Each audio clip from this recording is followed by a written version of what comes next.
Bismillahirrahmanirrahim. Wa idh qala rabbuka lil malaikati inni ja'ilun fil ardi khalifah.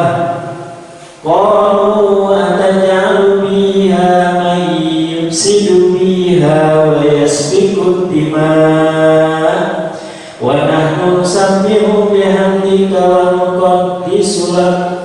Qala inni a'lamu ma la ta'lamun. Ya. Bismillahirrahmanirrahim. Bi ismi, kalau bahasa Arab itu dengan bi itu nama, ismu itu nama.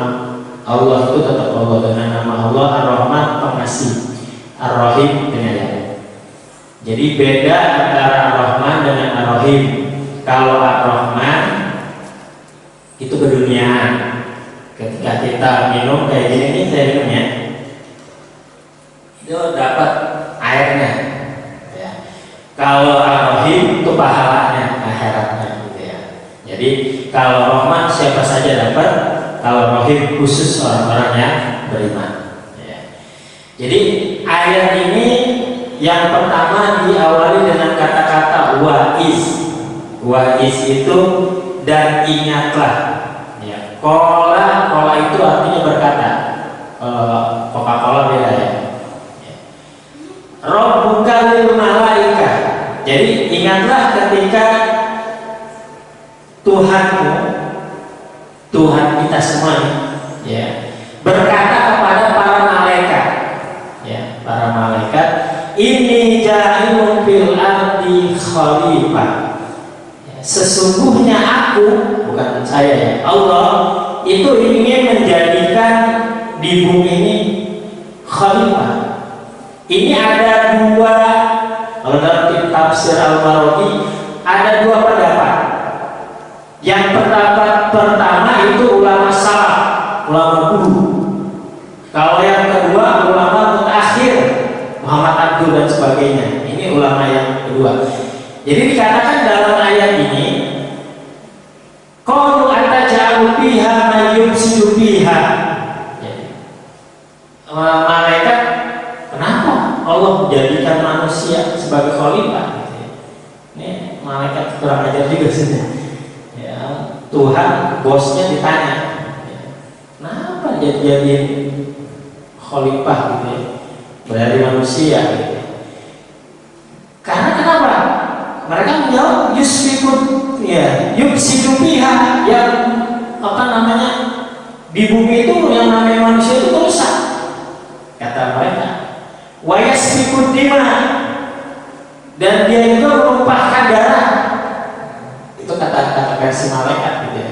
Ini malaikatnya malaikat yang nggak ada yang di 10 malaikat ya. Kan ada malaikat Jibril. Bisa kan tepuk malaikat ya? Tepuk malaikat. 1 Jibril, 2 Mikail, 3 Israil, 4 Israfil, 5 6 7 Raqib, 8 Atid, 9 10. Kita balik 10 9 8 7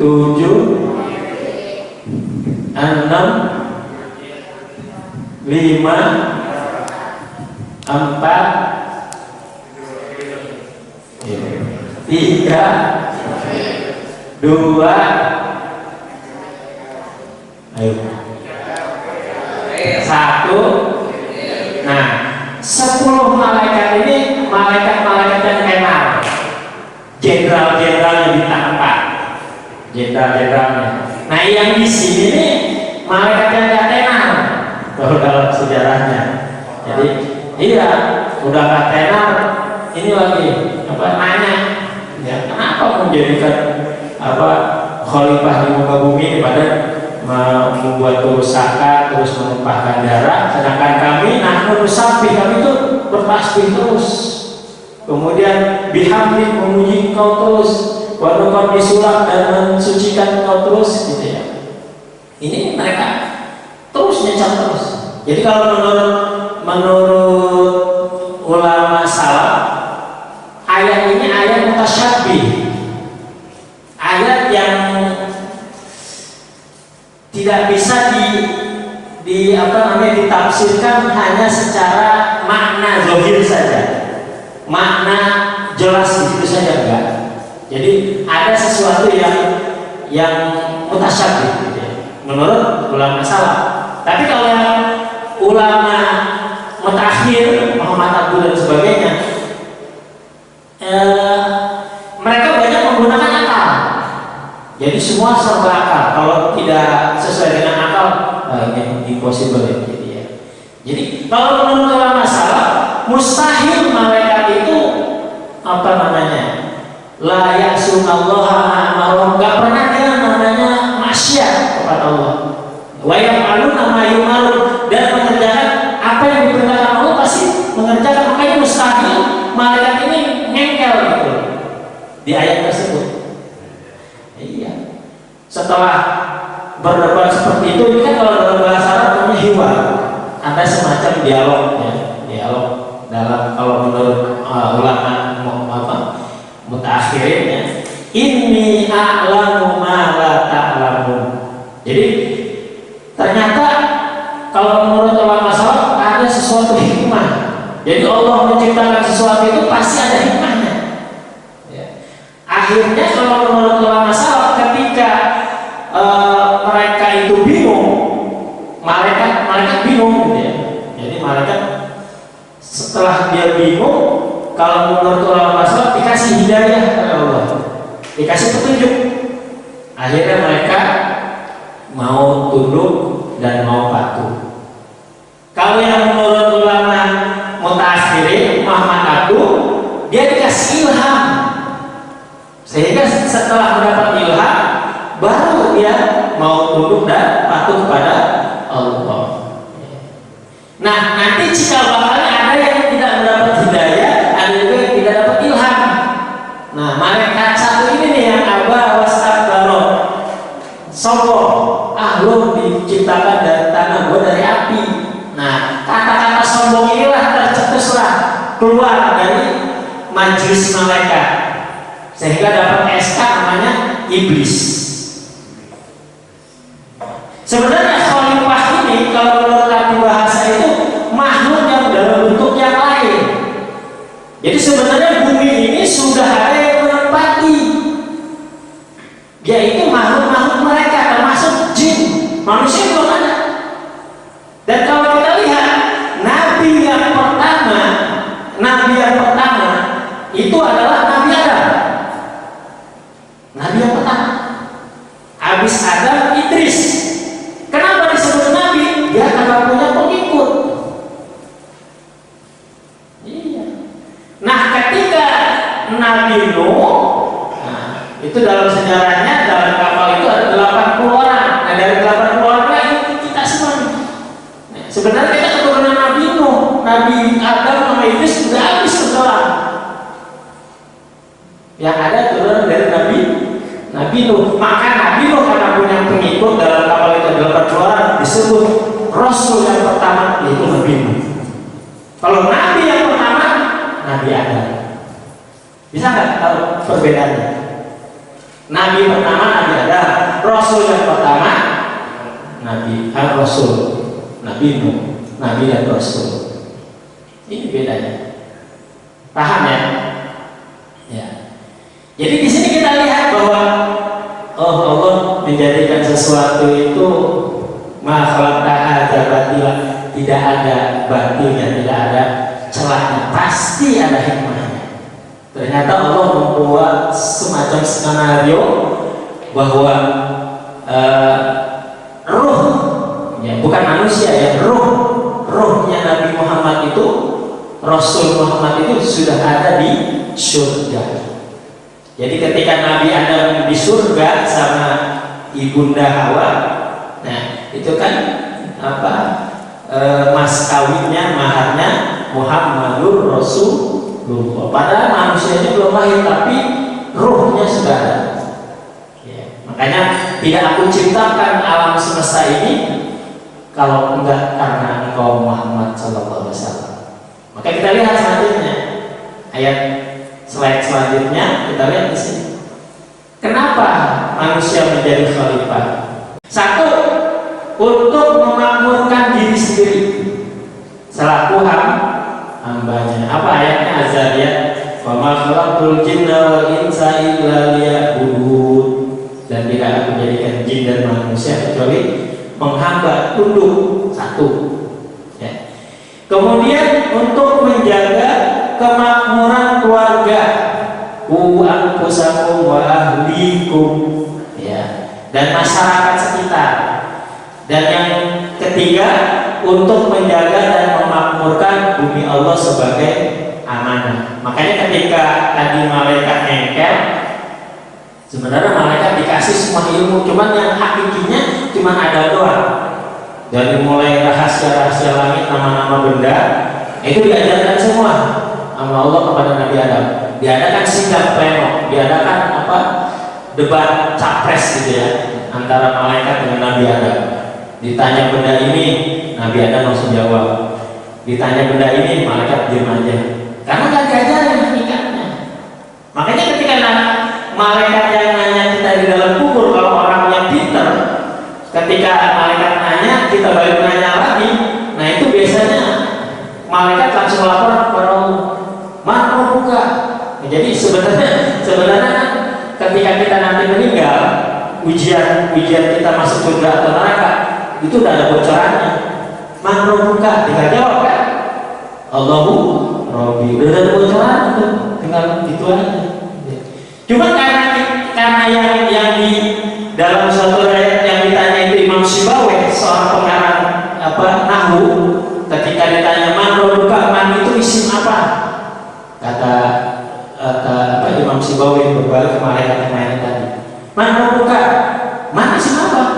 Buka sebagai apa? Beda lain. Malaikat bingung. Man buka, man isim apa? Bingung aja. Wama buka, ma itu apa? Wah, susah kalau manusia ditanya nanya lagi gitu ya. Oh, udah laporan, biasanya laporan ya. Laporan bos apa tuh? Ini manusia si Bawe, gue tanya dia nanya lagi gitu ya. Dilihat catatan, wah ini pengarang ilmu nahwu nih katanya. Udah jangan tanya, kalau udah gitu, repot jawabnya. Udah biar aja dia masuk juga mau mana terserah dia gitu. Udah masuk aja gitu. Iya, nggak ditanya lagi daripada repot gitu ya. Ada yang kalau tetangga saya yang di Priok, kalau sebelum meninggal pesan sama tetangganya gitu, ntar kalau gue meninggal beliin gue kayak kapan yang lama yang udah rusuk, udah warnanya udah berubah bukan putih. Nah ketika malaikat nanya kan, lu sini, maaf orang lama tuh kan kayak kapan lu lama gitu. Ini lebih contoh gitu ya. Artinya orang-orang yang berilmu itu Allah tinggikan derajatnya sampai meninggal pun ya ruhnya itu masih bisa menantang malaikat. Jadi melebihi makomnya malaikat seperti itu.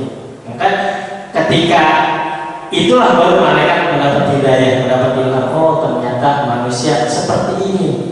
Jadi dari yang namanya tanah itu tandus dengan tangan manusia, dengan ilmu pengetahuan manusia dibuat jadi subur. Yang tadinya curam, terjal dan sebagainya dibikin ya kawasan puncak jadi bisa naik ke atas. Nah itu pakai ilmu semua sama manusia. Mereka nggak tahu jalanan proyek apa, nggak tahu gitu ya. Makanya ada kecurangan itu pasti di neraka kan, saya bilang gitu. Kalau di surga ada di neraka kita buat proyek masing-masing, ayo kata gitu ya. Yang paling rajin kan yang di neraka ya. Udah jadi proyeknya sampai mau ke surga, lu di surga nggak jalan-jalan, ngapain gue jalan? Lah yang pemborongnya di sana semua, koruptornya semua di sana, ngapain gue jalan? Gitu kan? Itu dari situ kelihatannya. Dari manusia itu sebenarnya sudah mempunyai cikal bakal khalifah. Ya, khalifah itu bisa mengganti Allah Subhanahu Wa Taala, pengganti Tuhan, ya, untuk menjalankan perintahnya kepada semua umat manusia. Itu khalifah ya. Jadi khalifah itu sebagai pengganti dan juga sebagai makhluk yang sebelumnya belum diciptakan. Inilah khalifah. Ya. Kenapa manusia dalam ayat ini alladzi khalaqal mauta wal hayata, yang menjadikan mati dan hidup, liyabluwakum ayyukum ahsanu amala. Jadi ujian manusia, ya, mati atau hidupnya, ya, yang nggak kena apa, yang sehat mati, yang sakit mati, gitu ya. Tergantung Allah juga takdirnya, gitu ya. Iya. Ada yang ini nggak mati-mati, ada, gitu ya. Namanya istidraj. Nah, untuk apa? Untuk diuji. Diuji semua kita supaya naik kelasnya diuji. Nah, kalau tadi kan saya udah kasih bocoran ya, ketika nanti ditanya sama malaikat, jawabannya gitu. Man rabbuka? Allahu rabbi. Wa man nabiyuka? Muhammadun nabi. Nih bocorannya soal yang kedua. Kemudian wa ma dinuka? Al-Islam dini. Bocoran ketiga, soal ketiga. Ada banyak soal berikutnya. Ya, pas meninggal ditanya bingung. Buat ini contekannya ketinggalan di dunia gitu. Di sini diuji manusia, siapakah di antara kami yang lebih baik amalnya, ya, dinilai ini. Jadi bukan apa, bukan gantengnya, bukan putihnya. Ya. Kasihan nanti kalau yang misalnya hitam gak masuk surga, yang putih masuk surga, kasihan yang hitam gitu ya. yang ganteng masuk surga, yang jelek ya kasihan. Makanya di sini diujinya di sini, gitu ya. Ya. Kenapa kita diberikan ujian? Ya. Di situ dilihat karena roh manusia itu telah berjanji, ya, berjanji. Ada tugas dan amanahnya, ya, dan oleh karena setiap perbuatan manusia akan diuji seberapa jauh ketepatan menjalankan janjinya, terutama dalam sujud dan amanah selaku khalifah. Satu, ya, sebagai khalifah diuji kita. Jadi qalu bala syahidna, ya, kami saksi ketika anak, kalau perempuan kan nanti punya anak ya, ya. Ini kan perempuan ya. Itu nanti 4 bulan itu udah jadi tuh. Di situ ada perjanjian, ya, ada perjanjian antara makhluk dengan hamba Allah dengan Allah. Gitu. Di situ di kita dijanjikan, benar nggak kamu menyaksikan bahwa aku Allah, bahwa Tuhanmu itu Allah? Iya benar, gitu ya. Ternyata pas sudah lahir ada yang, ya, keluar jalur, nah itu malah berarti sudah tidak menepati janjinya, udah melenceng, gitu ya. Iya, itulah ujian. Nah, ujian sebenarnya memberikan peluang bagi manusia untuk membuktikan bahwa kita telah taat serta patuh, ya, taat serta patuh, dan dengan itu kita berharap memperoleh ridhonya. Ridho itu gimana sih wujudnya? Kalau kita punya segala sesuatu, kita mohon ridhonya aja. Kalau kita itibarkan, kalau makannya ini piring, ini ridho itu piring. Di piring itu ada apa ya, nasi goreng, nasi uduk misalnya. Kemudian ada telur, ada dagingnya, ada ikannya, ada kerupuknya, ada sayurnya, gitu ya. Nah, kalau yang diangkat piringnya semuanya ke bawah nggak? Bawah ya. Nah, itu ridho. Tapi kalau cuma satu kita ambil kerupuknya, dagingnya itu ke bawah nggak? Enggak. Kita ambil nasinya doang, daging satunya ke bawah nggak? Enggak. Itu namanya ridho. Jadi pokoknya kita niatkan diri kita benar-benar mencari ridho Allah Subhanahu wa Ta'ala. Karena 3 tipe manusia itu, yang pertama tipe pembantu, yang kedua tipe pedagang, yang ketiga inilah tipe orang yang mencari ridho Allah. Tipe pembantu, dia kan kalau disuruh majikannya baru takut, baru mengerjain. Ya kan kita gitu, kalau masalah takut neraka, berarti masuk pembantu. Enggak puasa Ramadan takut neraka, pembantu. Enggak yang lainnya gitu ya. Yang kedua, pedagang. Kalau pedagang kan gitu, seketek marah segini gitu. Jadi kalau tidak ada untungnya, dia kalau mau kerjain itu pedagang. Jadi saya kerjain tadarus selama bulan suci Ramadan mengharapkan surga, pedagang. Ini saya ngasih 100.000, nanti dapat pahalanya kayaknya yang gede lagi. Kemudian apa lagi? Saya bangun malam tahajud, pengen dapat surga, pedagang.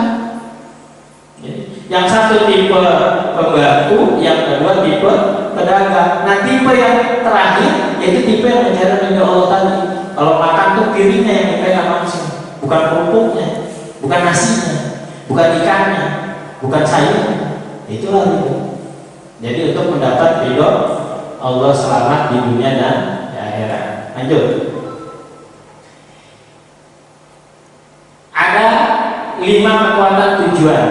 Ya, 5 kekuatan tujuan. Kalau kita lihat di sini, kita ya, kekuatannya. Yang pertama surat Al-Mujadalah ayat 11. Apa Al-Mujadalah ayat 11? Ya ayyuhalladzina amanu idza qila lakum tafassahu bil majalisi fafsahu yafsahillahu lakum wa idza qila suzu famsuzu yarfa'illahu alladzina amanu minkum wal ladzina utul ilma darajat wallahu bima ta'maluna khabir. Hai orang-orang yang beriman, apabila kamu dikatakan kepada berlapang-lapanglah dalam masjid, nah itu kan berlapang-lapang kan, jaga jarak. Iya, maka lapangkanlah, niscaya Allah akan memberikan kelapangan untukmu. Dan katakan berdirilah, maka berdirilah, niscaya Allah akan meninggikan yang pertama orang-orang yang beriman, yang kedua orang-orang yang berilmu. Jadi iman dulu baru ilmu, ya, bukan kebalik. Ya, jadi kalau orang yang beriman dulu, yang dulu percaya dulu, baru setelah itu orang yang berilmu diangkat, ditinggikan derajatnya. Ini Al-Mujadalah ayat 11. Ya, kehidupan yang berarti. Kalau kita mau hidupnya berarti, maka harus beriman, harus berilmu. Ya. Kemudian kehidupan yang bermakna. Al-Asr, apa tuh bunyinya? Wal asri, demi masa. Kok Allah nggak pakai nama dirinya gitu ya, tapi pakai nama-nama yang ada di dalam ini, demi masa. Ya, jadi wawunya waw kosong, setelah waw pasti isim setelahnya itu pasti kasroh. Wal asri, nggak ada wal asru, nggak ada. Wal asra, nggak ada. Pasti wal asri. Ya. Demi masa, demi waktu. Nah, ini hidup yang bermakna gimana? Innal insana, tapi sesungguhnya manusia semuanya rugi. Ya. Illal ladina, kecuali ya, ada kata-kata illa istisna di situ, orang-orang yang beramal soleh, kemudian watawasau bil haq, watawasau bis-sabr, yang saling nasihat menasihati dalam kebenaran dan nasihat dalam kesabaran. Ya. Sabar kan sudah saya bahas di YouTube kan kemarin, itu sabar itu gini gitu ya. Intinya bukan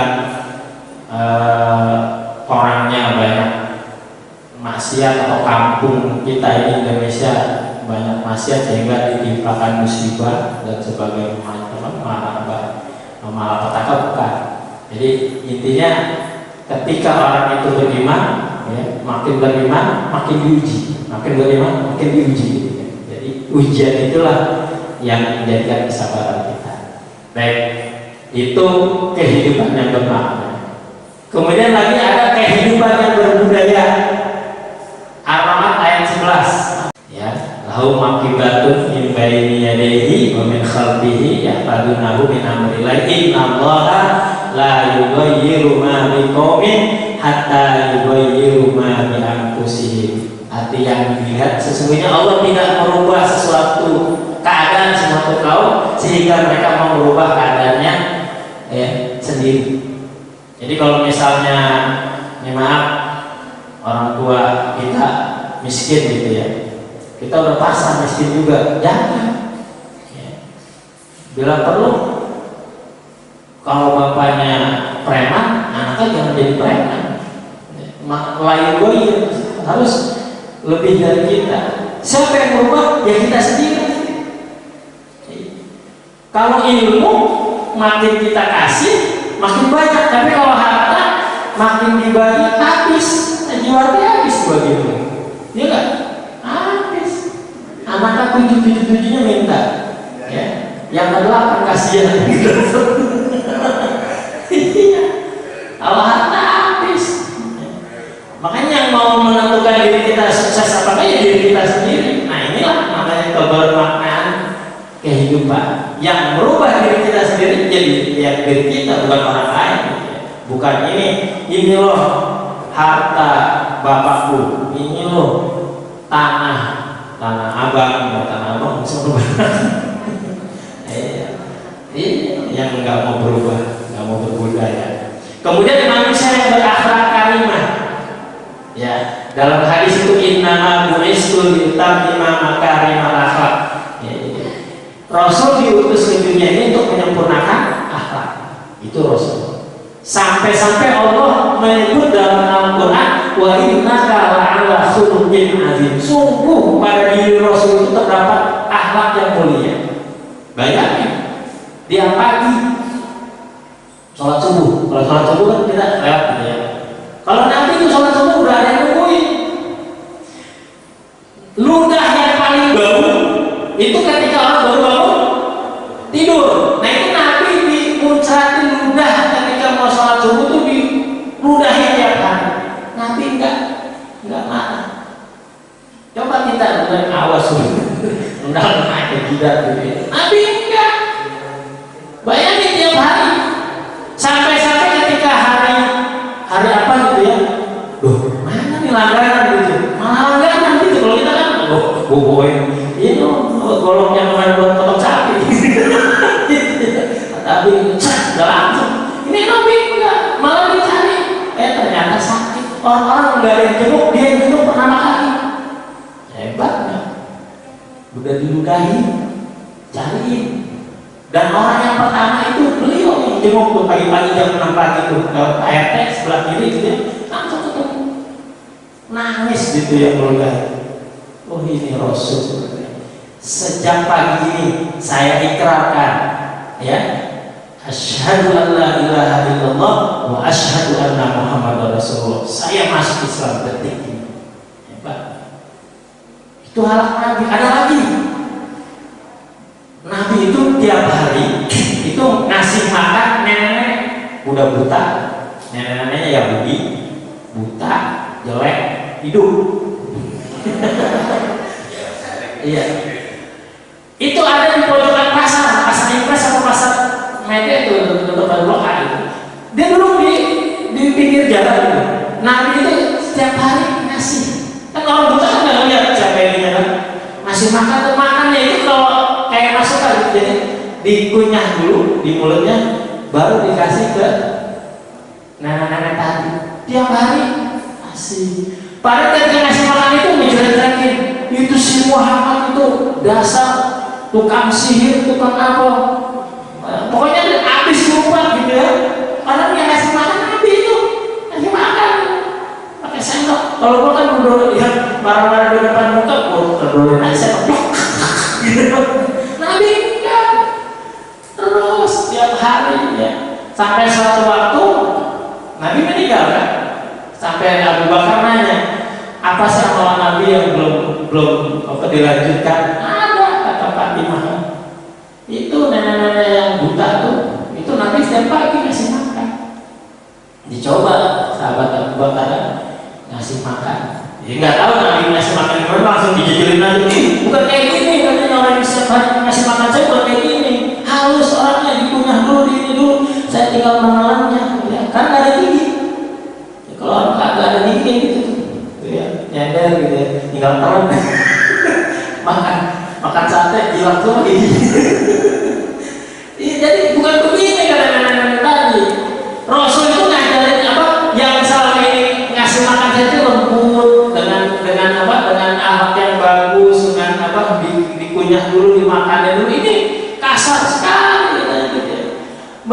kecelakaan itu Abu Bakar nangis. Ya Allah. Ya. Padahal di situ Abu Bakar tahu tuh diumpat apa itu Nabi dijelekin itu tahu. Abu Bakar kan orang kasih bom aja ujung mulut itu. Ya. Apa kata Abu Bakar? Orang yang selama ini ngasih makan engkau wahai nenek, ya, itu sudah meninggal. Siapa? Yang kau sering marahi, yang kau sering umpat, itulah Nabi besar Muhammad SAW yang selama ini kau kasih makan. Wah, langsung di situ saya ikrarkan, saya masuk Islam. Asyhadu an la ilaha illallah wa asyhadu anna Muhammadar Rasulullah. Dengan detik itu. Jadi ternyata ketika Nabi ini tauhid pun kan dilemparin kan? Ya. Malaikat Jibril kan udah gak tahan. Gimana bro? Gua sikatnya. Ya. Iya, kan tinggal nunggu doang kan. Nabi udah pada berdarah gitu ya. Malaikat ini Jibril sampai marah banget. Mau gua turunin nih, longsor gitu ya. Jangan. Kita nggak tahu nih cucu yang keberapa yang bakal jadi penerus aku. Kan kita nggak tahu. Ya, mungkin sekarang yang ngomong-ngomongnya pada jahat. Nah nanti anak-anak atau cucu-cucunya ada yang ngembangin Islam ini. Itulah kecerdasan Nabi, sifat Nabi, kecerdasan spiritual. Jadi Nabi bukan berbicara hari ini, masa depan. Itulah kecerdasan. Kalau Nabi saat itu udah sikat bro, ambil ya habis. Kalau Nabi nggak nyampe kita kesini sekarang. Inilah kecerdasan yang perlu dimiliki kita sebagai makhluk. Nah inilah Nabi, makhluk yang berakhlakul karimah. Diludahin diem, apalagi itu dikatain diem. Kemudian apalagi ketika lagi seperti ini pengajian, ada orang Badui masuk tuh, ini orang lewat pengajian masuk dalam itu kencing di sini.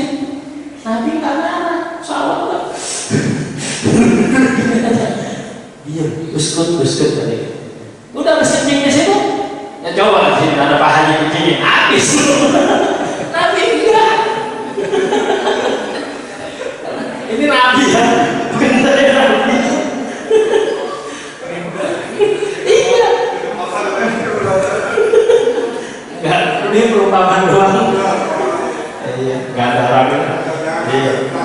Anak belajar pulang, biarin aja tuh. Pas pulang langsung sahabat-sahabat kayak Pak Aswarso, nah ini udah bersih, udah dibersihin gitu aja.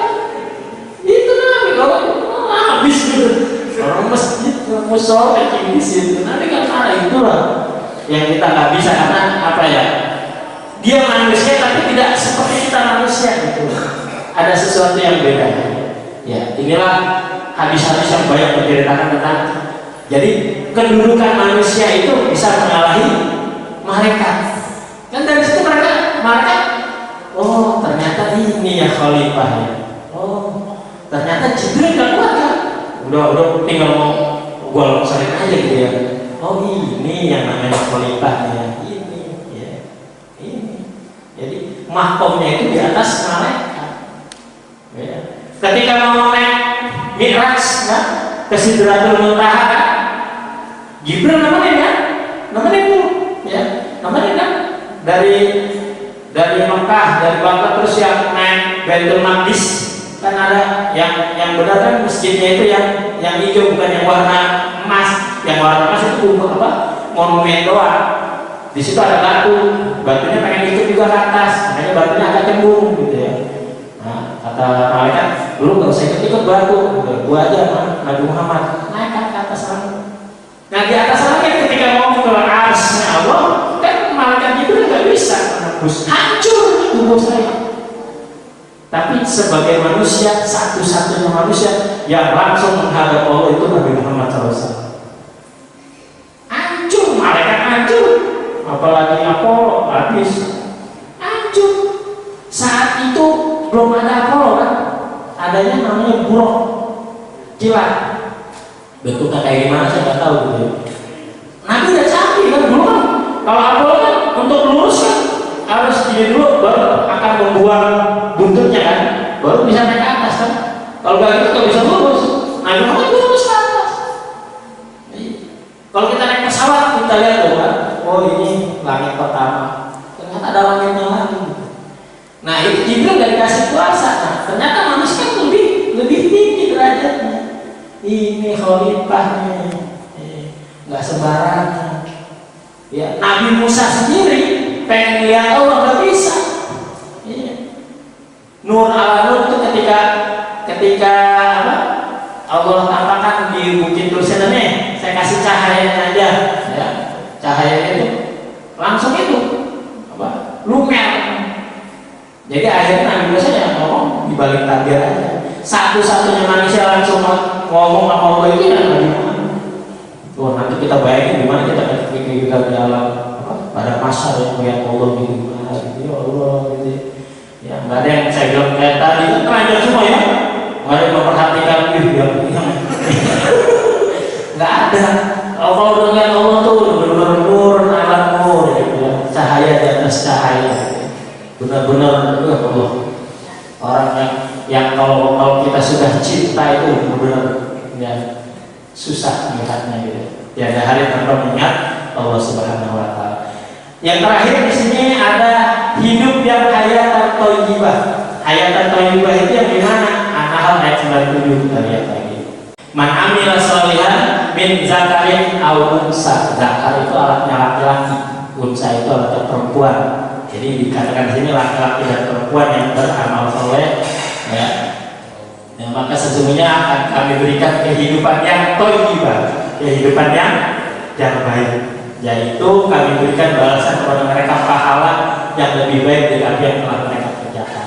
Saya bilang tadi pahala di surga itu serendah-rendahnya, ya.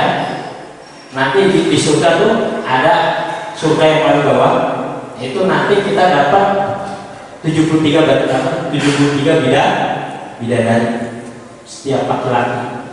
Kalau yang perempuan 73 wildan ada di surat Al-Waqiah.